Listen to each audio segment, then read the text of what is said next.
Welcome to the debate.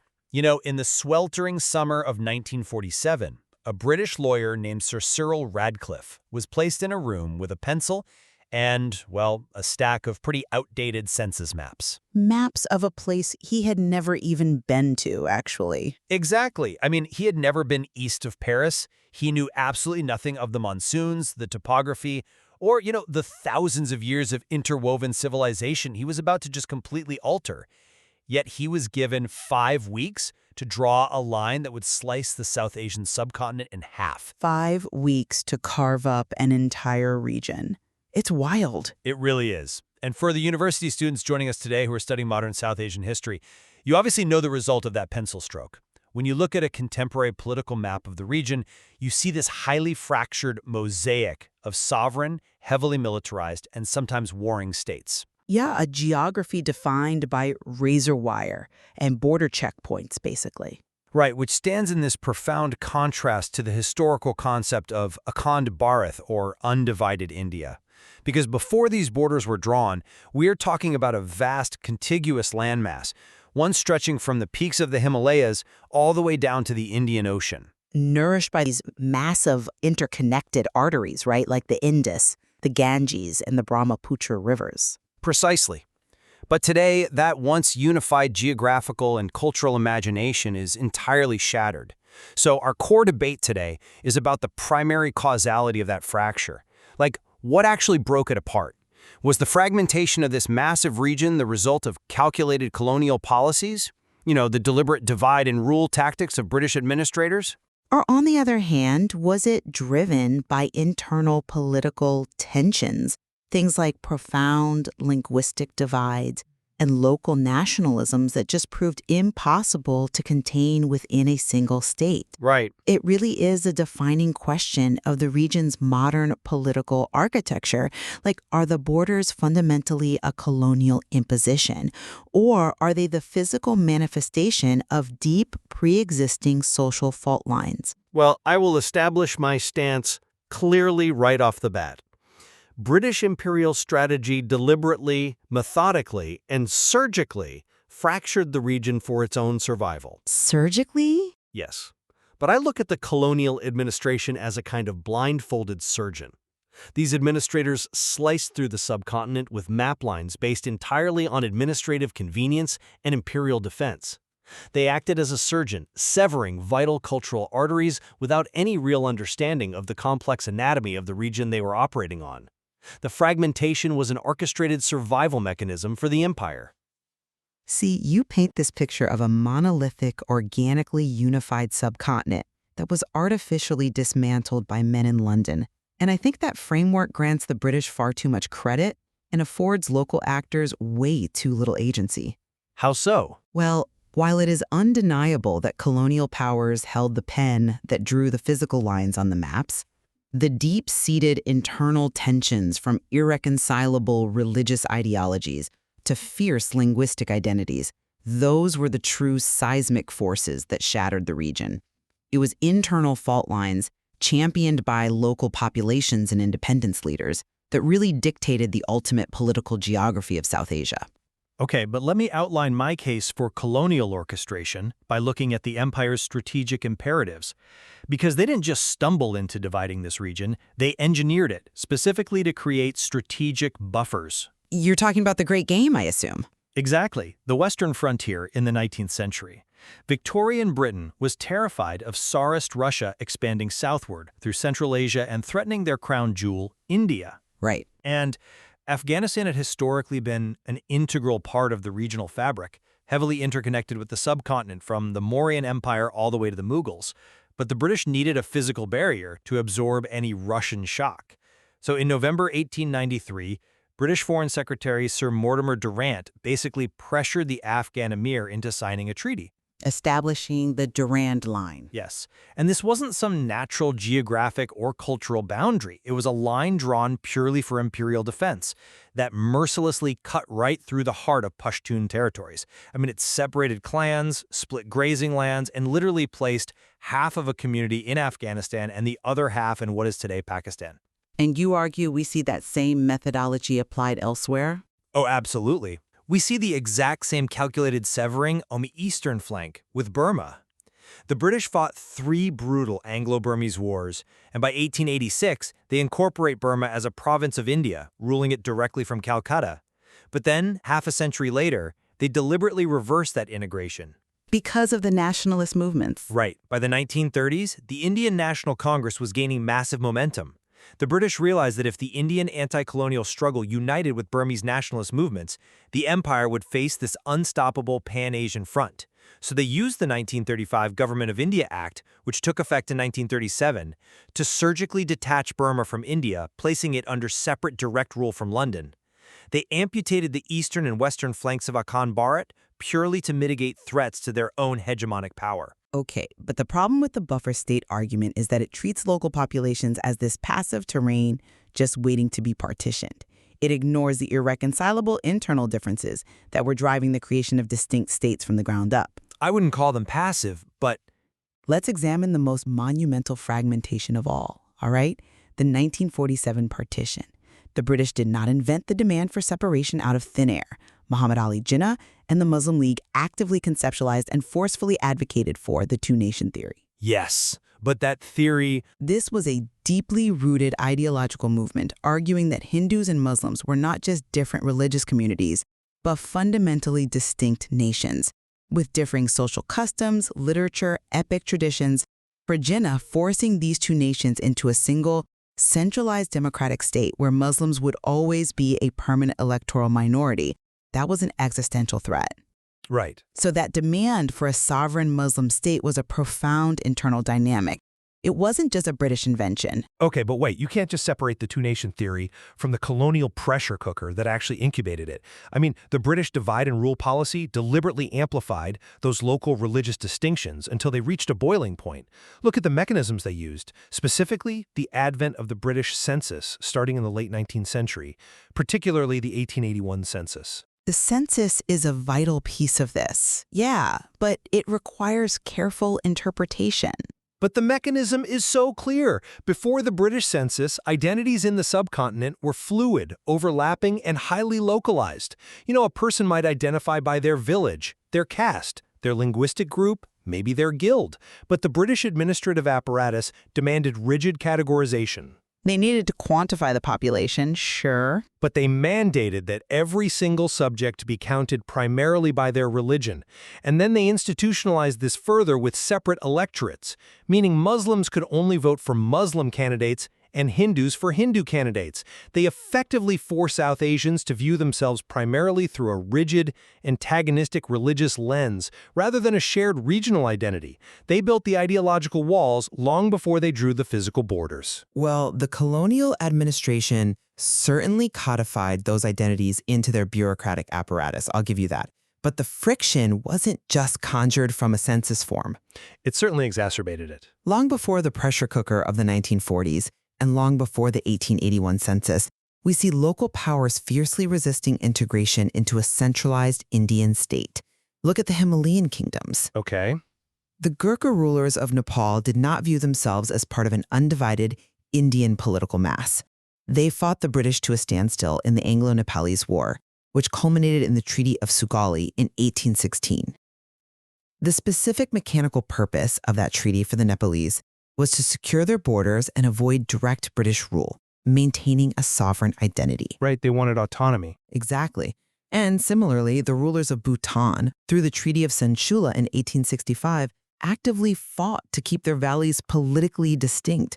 These were distinct cultural entities utilizing treaties to ensure they weren't swallowed whole by any centralized power. Local autonomy was a local priority, not a British one. I don't dispute the fierce autonomy of the Himalayan kingdoms, but the scale of those treaties doesn't even begin to compare to the systemic violence of how the British divided the core of the subcontinent, which honestly brings us back to Sir Cyril Radcliffe and the execution of the 1947 partition. The Radcliffe Line. Yes, when we examine the actual drawing of the borders dividing Punjab and Bengal, the sheer recklessness of the colonial administration is just undeniable. After World War II, the British realized they lacked the resources to hold India. So the final viceroy, Lord Mountbatten, moved the date of independence up by nearly a year simply because he wanted a panicked, rapid exit before a civil war could tarnish the British legacy. The timeline was drastically compressed, yes, that's true. And the methodology was absurd. They put Radcliffe in a room, and he used those outdated census maps to carve up a civilization. I mean, he drew lines that literally ran through the middle of villages, sometimes putting the front door of a house in India and the back door in Pakistan. Oh, wow, yeah. He divided the irrigation canals in Punjab from the rivers that actually fed them. The result of this blindfolded surgery was catastrophic. The Radcliffe Line triggered the displacement of over 15 million people. It sparked communal violence that left up to 2 million people murdered. People who had shared the same courtyards, who had drawn water from the same wells for generations, were suddenly thrust into this state of chaotic violence because a colonial administrator applied a rigid geometry to a fluid, intertwined society. The tragedy of the 1947 partition is absolute, I agree. But placing the blame solely on Radcliffe's ignorant map-making is historically incomplete. We have to contrast the perspective of the British map drawers with the imperative of the local independence leaders. Go on. Yes.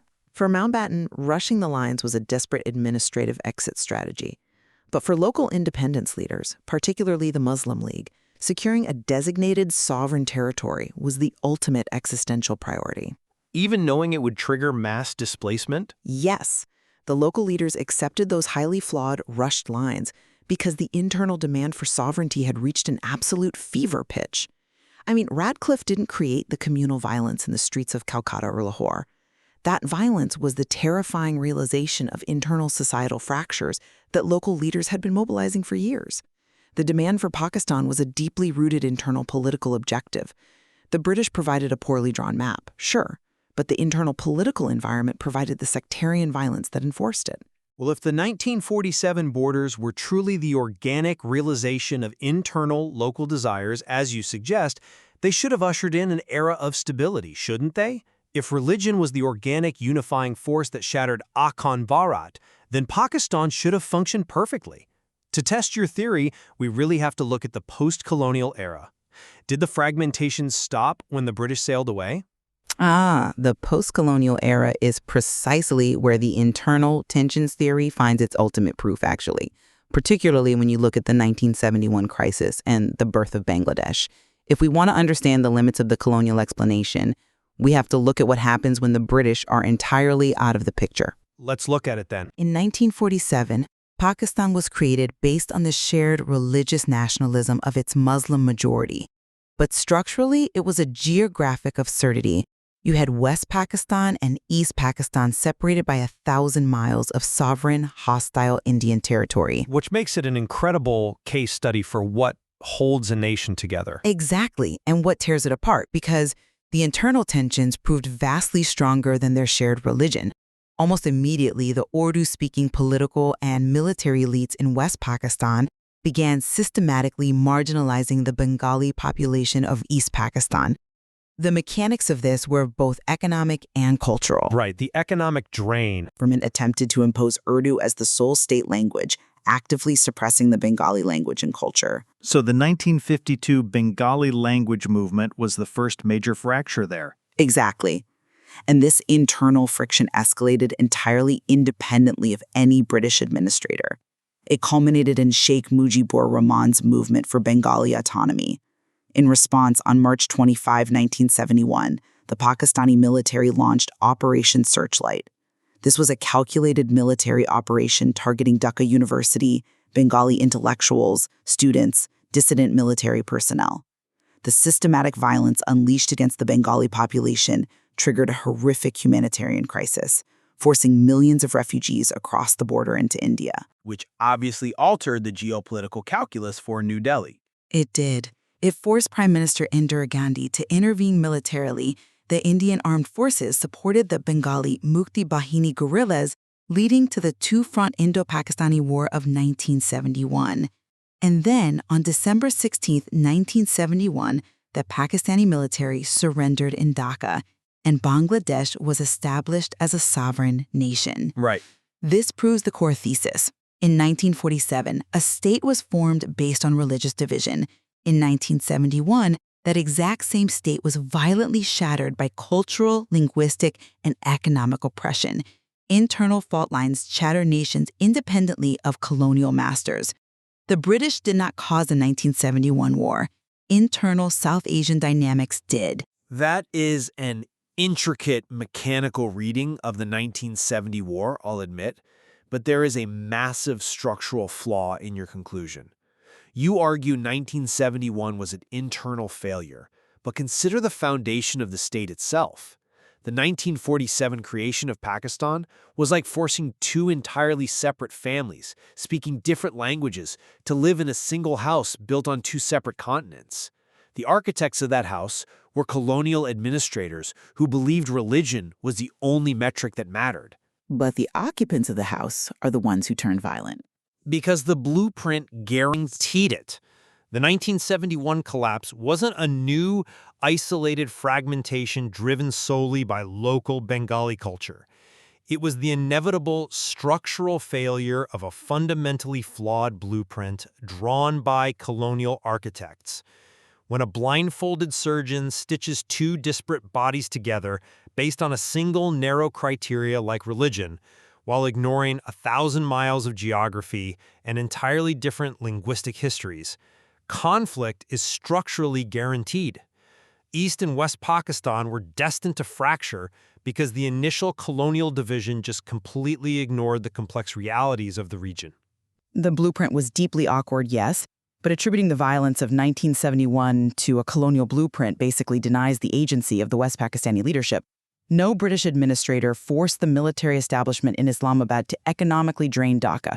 No colonial official ordered Operation Searchlight. That's true. The Bengali linguistic nationalism of the 1960s and 70s was a homegrown, organic response to internal domestic imperialism.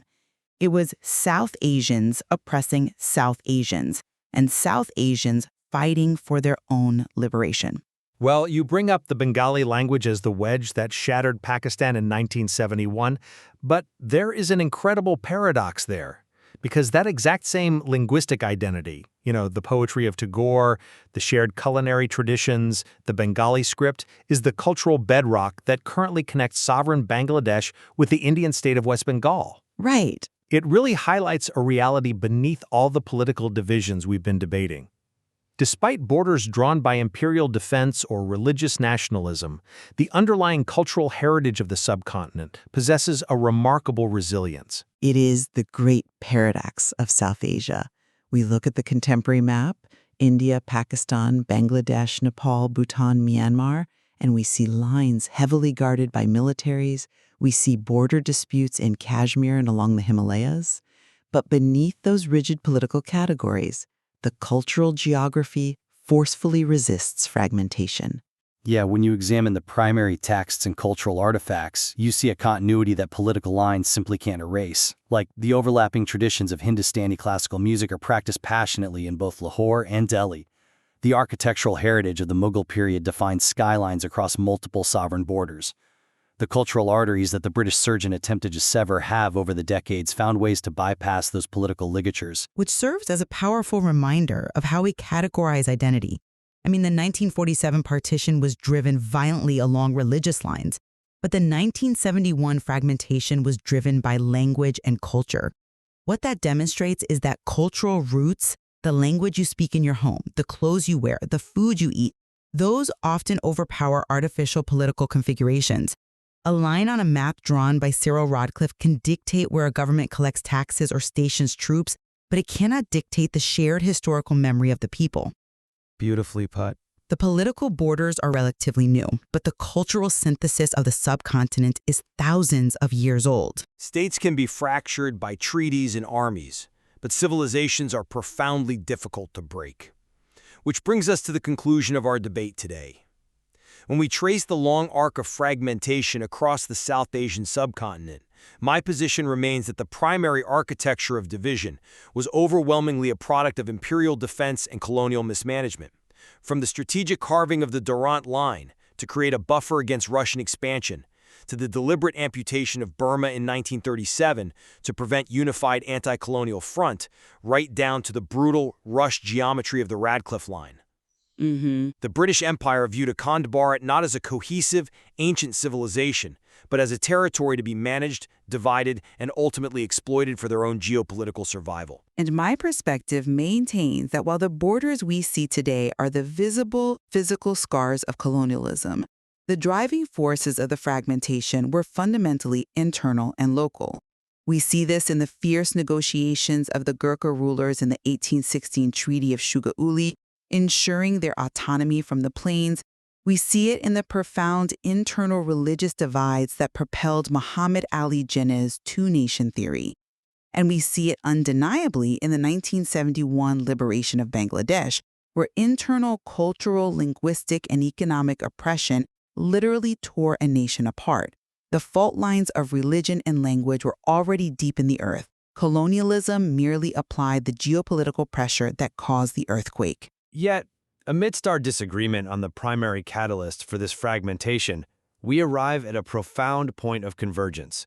Regardless of how many lines are drawn on maps by panicked administrators in 1947 or by power-hungry politicians in the decades since, those lines consistently failed to completely sever the deep, shared cultural roots that connect the people of South Asia. The political geography is fractured, but the cultural geography remains remarkably stubborn. So, for the university students listening today, this debate is really just the entry point. Your work is to look beyond the brightly colored political boundaries on modern maps. Go back into the archives. Read the text of the Treaty of Sugauli and the Treaty of Sinchula. Examine the parliamentary debates in London surrounding the 1935 Government of India Act. Read the personal accounts of the Bengali refugees fleeing during Operation Searchlight in 1971. Understanding modern South Asia requires navigating the incredibly complex interplay between grand imperial strategy and fierce local identity. And as you engage with those primary sources, approach the material with intellectual charity. History at this scale is rarely a simple binary of villains and victims. It is a messy collision of competing priorities, survival instincts, and fundamentally different worldviews. We leave it to you to weigh the historical evidence. When you look at the fragmented map of South Asia today, you must decide for yourself. Does the ultimate responsibility for the shattering of Akhand Bharat lie with the blindfolded surgeon indiscriminately drawing lines on a map, or with the deep, turbulent rivers of identity flowing forcefully beneath the surface?